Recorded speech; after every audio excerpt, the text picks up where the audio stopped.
This is sports handicapper Ian Cameron for Sportsbook Review. I have one question for you. Da da da da da. Are you ready for some football? Canadian football. Yeah, I'm talking about Canadian football here on this video, the CFL. And don't look now, but the CFL season is 2 weeks away. It kicks off on Thursday, June the 23rd.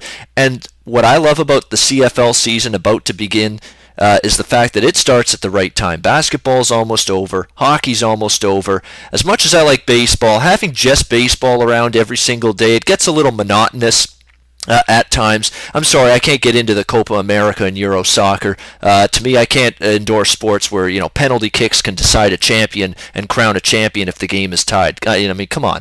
Could you imagine if if we had in baseball, a World Series champion was decided with a home run derby? We don't go to extra innings. No, 5 guys on one team, 5 guys on the other team. Let's see who hits more home runs. That team wins the World Series. Could you imagine that? They'd be burning down the Major League Baseball headquarters. Fans would be irate if that happened. Or what if we did in the NBA where, let's not go to overtime to crown the NBA champion. Let's do a free throw shooting competition or a slam dunk contest. Or how about in the NFL? No overtime in the Super Bowl for a champion. Let's do the longest punt competition with the 2 punters. Whoever kicks the longest punt, your team's the Super Bowl champion. Could you imagine that? That is my issue with the penalty kicks in soccer. That's a gimmicky clown college way to decide a champion if a game is tied in these elimination games after 120 minutes of regular time and extra time combined. You got to get a better way than that. Got to find a better way to crown a champion than that. It's ridiculous. It's totally absurd. But anyway, that's my soapbox on that. CFL, I am excited for this season. It is a sport that I think deserves more attention than it gets, especially from bettors and handicappers. And there is a ton of ways that you can make money with the CFL. What this video is basically going to be about is looking at the CFL in terms of how to profit from it, and just like a general overview on the league. We're going to look at rules that are the major rules that are different from the NFL and from college football, what many of our viewers are probably used to seeing a lot more of. So it's not saying this is going to be CFL for dummies, but it's just basically going to give you a good introduction into the league. And by the way, I'm not calling any of our viewers dummies. These are good. We got a lot of great people in our YouTube channel on sportsbookreview.com checking out these videos on a regular basis, so they're intelligent, they're good bettors, and hopefully we can give you some good info on the CFL all season long. We're going to have weekly videos at Sportsbook Review breaking down the games each week. There's going to be a bunch of CFL games televised in the U.S. on the ESPN channels this season, so going to be great. Looking forward to the CFL season. Let me just start off when looking at the CFL. The key differences between CFL and NFL, because there are major differences between the two. The biggest, obviously, 3 downs compared to 4 downs. 3-down football with the CFL, and basically, the end zone 10 yards longer than a standard NFL-sized end zone.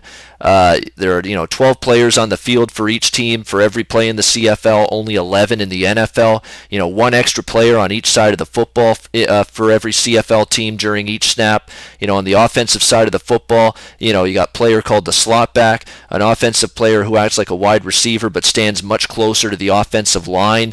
When the football is snapped, he can act as either an eligible receiver or a blocker for either a run or a pass play. The slot back in the CFL is basically what the tight end is called in the NFL. It's basically very similar to that. On the defensive side of the football, the extra player is called the halfback. The halfback is the defensive position player who lines up in the secondary, but they're often assigned the duty of covering the offensive slot back in the middle of the field, and the halfback often is used to, contain run plays, prevent them from contain, I guess you could say, from getting to the outside. So those are just a couple of things in terms of player personnel that are different.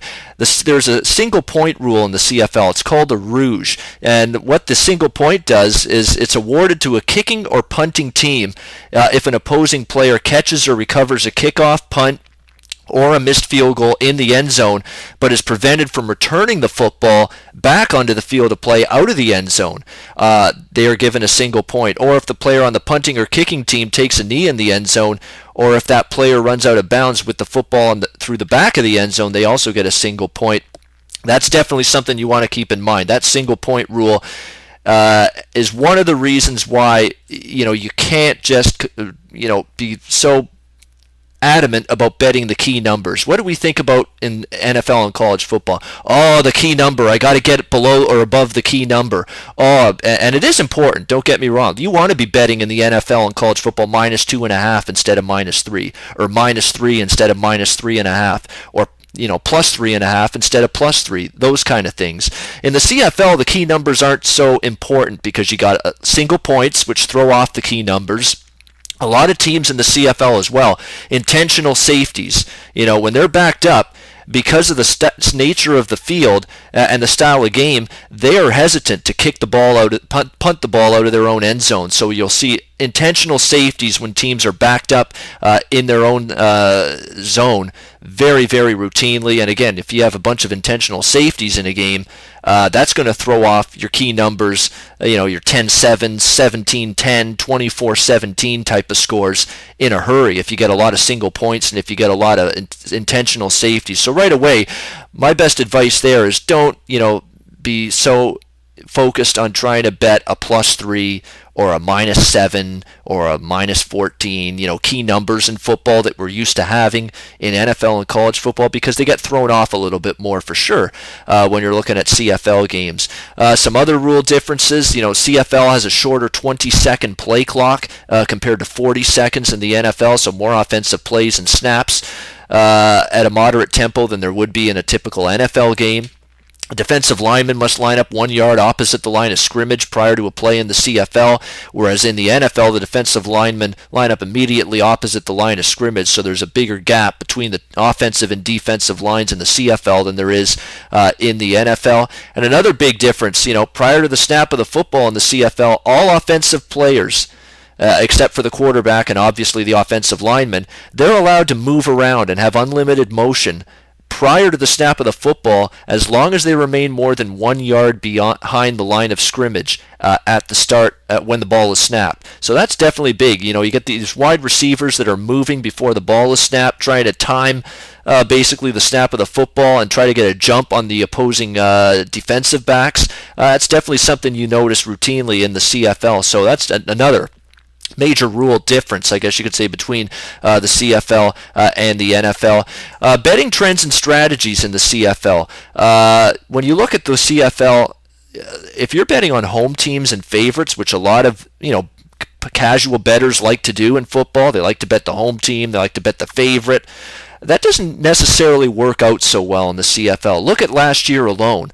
Home teams only cashed tickets for their supporters at a 37-42 against the spread clip. That's 47% if you back the home team in every game in the CFL last year. Teams that were favored, they only won games 63% of the time last season, and they only cashed tickets against the spread at a 36-43 ATS, 46% clip last year. So favorites were just 36-43 against the spread last year in the CFL. That's 46%.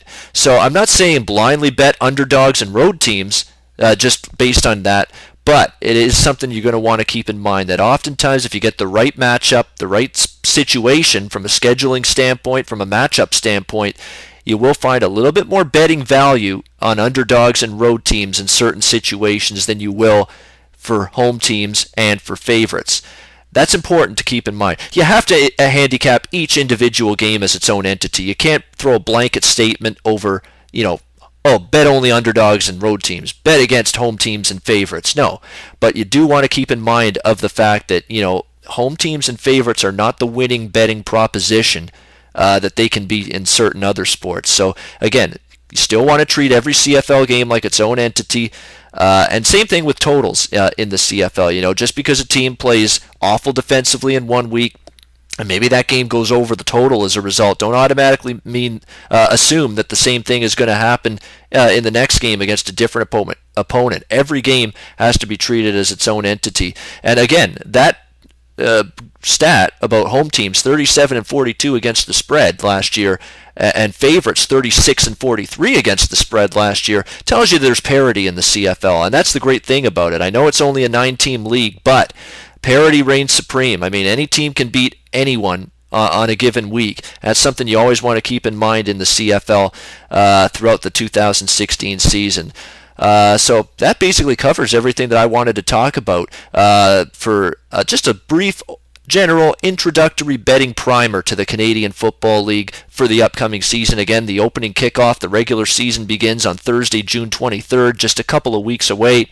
We're going to have videos, articles all season long pertaining to the Canadian Football League, and hopefully we can all have a good winning season, be able to make some money with the CFL. I've been able to do that successfully for a long time, for many years now, and I'm hoping for more of the same here in 2016. So that will do it for this video looking at the CFL from an introduction standpoint. I'm sports handicapper Ian Cameron for Sportsbook Review. Until next time, enjoy the games and good luck.